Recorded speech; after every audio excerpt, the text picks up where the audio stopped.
And they don't always have to be commercial litter boxes. You don't have to go to the pet store or anything. You could go to Home Depot or Bed Bath & Beyond if they still exist and get storage containers or something that would hold the litter that might just work better for your cat and your space, and they tend to be a little bit cheaper.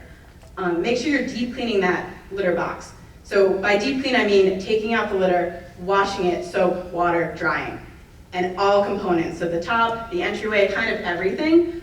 We want a clean place to go to the bathroom, so do our cats. So we really want to make sure we are deep cleaning that. So we recommend scooping at least once per day and deep cleaning every 2 weeks. And maybe we can all take a page out of Dr. Erica's book and have some rescue of our own at home and make sure we do that deep cleaning really, really well. You can try things like pheromones, like Feel Away. These are the pheromones that mom cats release when kittens are nursing, so it feels good for a lot of cats to have that. There's a lot of options out there. We've got diffusers and we have collars. What I usually recommend is that if you have a cat that's comfortable with the collar, go ahead and use that collar option just so the pheromones are getting right where they need to be. The diffusers have a certain square footage that they're good up into, and if you open your doors or you open your windows, it can be really hard for those pheromones to get up to that effective dose. So if you've got a cat that's comfortable with the collar, I recommend the collar. It's what I have on my cats. Also make sure you're adding plenty of enrichment for our cats. Rotate your toys out, put some catnip out, make sure they have cat scratchers. And one of the easiest things we can do that some people forget is vertical space. Our cats really like to get high, so make sure you're giving them options to get up off the ground. I know a lot of cats like to jump on counters and cabinets, and maybe we don't want them there. So make sure you're giving them an option in cat trees or perches or wood stuff so they can get up, get high, and take a little break in the sky.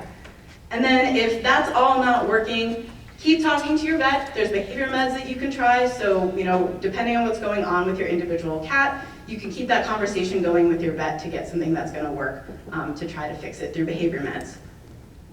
So, if somebody's tried all that and they say, hey, I still can't keep this cat, it's urinating in my house, I'm done with it, right? Bring them into Animal Humane Society. They go through all the medical stuff. Our expert vets say, hey, we're not finding anything that's medically wrong with this cat. Behavior, what do you think? So when we look at a cat, Dr. Graham already touched on this, but if a cat comes to us and it's not spayed or neutered, right, we simply just spay and neuter them, send them on their merry way. If they come to us already sterilized, then we start looking at, are they eligible for our Fresh Start program? So they're already sterilized, they don't have the medical underlying reason for the litter box issues. The biggest one is we tend to say, yeah, we only want it to have happened in one home. We think the Fresh Start program works because they get the fresh start in a new home. If a cat has moved with somebody to a new home and those litter box issues continue, we gotta look a little bit more critically if we think another Fresh Start is gonna work for that cat. So there are caveats to that. We treat every case as an individual. We have the behavior team take a look at that. If there's a certain trigger for the litter box issues, like somebody had a cat was doing fine with the litter box, they had a kid, litter box issue started, they moved, the kid's still with them, right? We'll take that into consideration. But generally, we only want to see those litter box happen in one house. And as Graham said, kind of the biggest thing is we want to make sure that they're using that litter box in the shelter with us. If they don't use the litter box in the shelter with us, we think then they probably have an underlying aversion to that litter box, and we think of other things like our barn cat program that they might be eligible for. Yes? How long do you want to see them using the box in the shelter before you say we're done? Great question. The question was, how long do we want to see the cat use a litter box in the shelter? We basically don't have a timeline. If they're using the box for a day, we call that good. We trust our animal care team, our vet services team, to alert us that if they see any elimination outside the litter box, that cat goes back on a behavior check, gets pulled off adoption eligibility. So we do trust our caretakers to let us know. We've kind of toyed with, we used to do 3 days or stuff, but we find that just delays length of stay. So if they're using litter box, we come in, we've got 1 day of good litter box usage, our animal care team isn't saying anything. We like to kind of just keep their pathway going. Okay, so now how do we do it? We've touched on this a little bit, but this is just the step-by-step. So cat comes in with a history of inappropriate litter box issues in the home. They are already altered. They get it with the vets run their diagnostics, they interpret the results, they say, nothing there medically, hey, behavior. Our shelter behavior services team, we do have a team of 3 shelter behavior specialists that are here, and myself and our manager, Liv. So we'll look at the home history of that animal and determine, is there a clear trigger for that litter box issue? Sometimes it is really clear, right? People say, hey, we got a puppy, cat doesn't like the dog. We had a baby, we had a second baby. Things like that. So we'll look if there's a really clear trigger for that litter box issue. And then we have to think about, is that trigger that's going to be something that's avoidable in a new home, or is it simply unavoidable? We've had cats where, the trigger might be cats outside their house and they get really stressed out inside and they urinate. And there was a time in my career I said, you know what, I think a cat seeing another cat is an avoidable trigger. We've learned it's not, right? There are community cats pretty much everywhere. We can't guarantee where that cat's gonna go. So we have to think really critically, is that trigger gonna be something that is avoidable in the home, or is it unavoidable? And then how do we set that cat up for success, and how do we set adopters up for success? So our behavior team will add specific write-ups for cats, so any individualized preferences, anything we think an adopter needs to get that cat set up for success right from the get-go, and those restrictions of, does this cat need a home without other cats, without dogs, without children, etc. And sometimes there might not be a clear trigger, and that's okay. If we don't have a clear trigger for the litter box, they still get to be a fresh start. We send adopters home with our litter box survival guide. So we have equipped our adoption specialists to talk about these cats with these litter box issues, right? Because some people might get a little wary about adopting a cat with a history of inappropriate elimination. So we have our talking points, and these are what adopter councils go over. And it's all those sort of tips and tricks that we talked about: keeping litter boxes clean, the deep cleans, keeping them accessible. We pull data from other shelters, so Denver Dumb Friends League says they've had a 90% success rate with their program, so that is pretty aligned with ours, so we'll talk about that.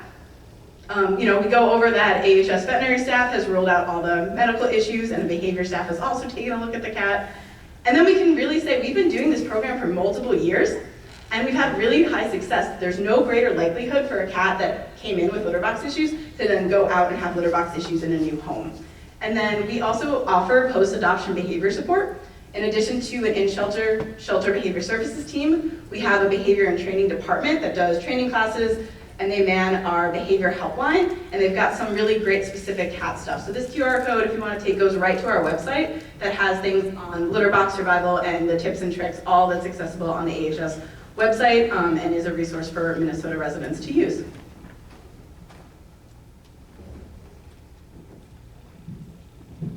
All right, so big data. I'm going to talk a little bit about what the data tells us, and discussion-wise on this, we've definitely had plenty of people in the organization, out of the organization. We talked about this, and they're like, no way. This isn't going to work. It's a horrible idea. Why are we doing this? And yeah, we want to give cats a chance, but actually there is data to support that it has been successful. Thinking of just cats in general, a general survey of owned cats in homes, 7% are going to have consistent urinary issues at some point in their life. Not just shelter cats, but cats in general. You know, some sort of consistent urinary issues. Follow-up studies done by, Tufts does such a good job following up with Animal Rescue League out in Massachusetts, and other groups have found similar numbers. Around 5 to 10% of cats you adopt from your shelter, from your rescue organization, are going to have urinary issues. That's a representative sample of the population. So urinary issues are unavoidable in cats. It's just going to happen. So what we found, even when we started this in 2013, we did a year with about 100 cats, where a behavior team at the time literally called every adopter and tried to follow up and said, what are you seeing? How are things going? And the data they got back from those you could actually get on the phone, I was actually impressed, it was like 20-30% we could get on the phone, pretty good for a phone follow-up, showed very similar results. There were some cats that had urinary recidivism, went back and didn't use the litter box like they shouldn't, but for the most part, and very similar, around that 90% plus of cats, was successful. So as long as you're picking the right cats, everything seems to point at a few cats, a little bit less than 10%, are always going to have urinary issues. And as long as you pick the right cats, that's consistent across different cat populations. For our own numbers, I believe it was about 3,500 cats we've adopted through this program over the past decade. That previous decade before would have been euthanized coming to us. And those that weren't successful was the same kind of percentage. So with that, I wanted to just double check, because COVID right, did weird things to everybody. So I wanted to make sure that that data was still trending the right way post-COVID. So I took a look at the 2022 data, picked 2022 as that was kind of the first year things started feeling kind of normal again, our new normal, and then folks would have had a whole calendar year of 2023 to return a cat for litter box issues. So I felt pretty confident. If we didn't hear from them in over a year, things were probably going pretty well. So a caveat on this, I did not call 200 and some odd adopters of these cats. We just simply didn't have capacity for that. So we are going off of no news is good news. If we didn't hear from them again, if the cat wasn't returned, we're gonna count that as successful. So in 2022, we had 4,062 cats that were owner surrenders, and then out of those, we had 260 with litter box issues. So actually a smaller percentage than I was thinking to find. That's only 6% of the cats surrendered to us had litter box issues in their previous home. So out of that 260, we had 213 that were eligible for our Fresh Start program. So for those that weren't eligible, that 18%, those were the ones that had either an underlying medical cause for the litter box issues that our vets identified, or they had another behavior concern that made them not candidates. So as of May, last month, when I finished crunching all this data, only 8 out of those 213 were returned to Animal Humane Society with litter box issues. So that gives this program a 96.25 success rate. So that's really amazing. I thought that number was gonna be a little bit higher. I'm a little biased that way, but it's really, really low. So we only had a handful of cats that were returned for litter box issues. So that was really great to see that the data kind of is still showing the same thing even in our post-COVID world. So just as much as what the data tells us, there's a couple things that the data didn't tell us. When I looked at the cats that weren't successful, there wasn't any correlation between age, sex, how long they had been having the litter box issues in the home. So, there was a time where, maybe people thought male cats would have more issues. It's pretty 50-50 sex-wise. Age, I always thought maybe the older the cat got, we'd start to see more litter box issues, but it really kind of fell into a perfect bell curve of our general population. There was no, skewing either way on that. And then what I think as my behavior brain thought, that if a cat was in a home for years and years and years having litter box issues, right, that's an established pattern of behavior, right? What could possibly change in a new home? There was really no correlation. It was as little as less than a year a cat had been having litter box issues in the home, came back with still litter box issues in a new home. So there wasn't any correlation between length of time they had litter box issues and if they were going to be successful with that fresh start. So like I said, yep, everything kind of just fell into a normal bell curve. There was really no kind of outlying thing that went, oh, okay, yes, oh, these cats are the ones that are failing, right? It was pretty randomized and a really, really small sample of that. So, we really think it works. We've rolled out those underlying medical reasons. We've dug into the behavior things. The cats get that restart in a new house where they don't have that established pattern of behavior in. When they're in the shelter, right, we've got our wall cages, we've got our portals. That's a really good restart in and of itself. They don't really have anywhere else to go. They're probably not exposed to anything they used to like to pee on, like a couch or a rug or piles of clothes. So they get to learn kind of how to use that litter box again in that smaller space. And then, we provide those adopters with the litter box survival guide and any post-adoption behavioral support that they might need.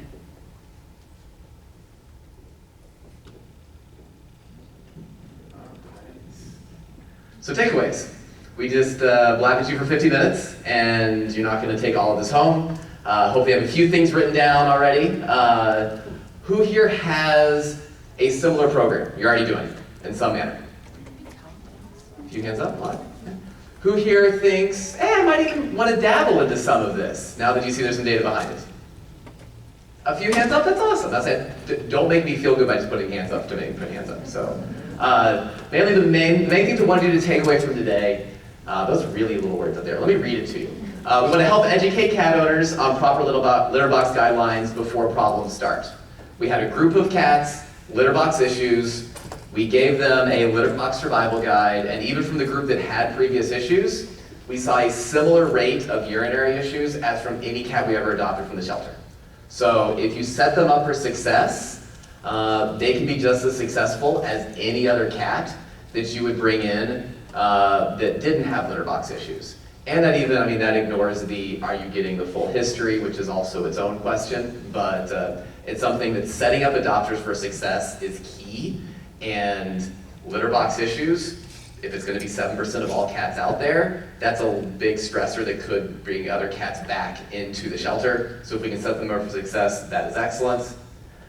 Thinking of rehoming, dealing with that environment reset is it's one of the frustrating things. When I was in private practice, I would have a cat with urinary issues.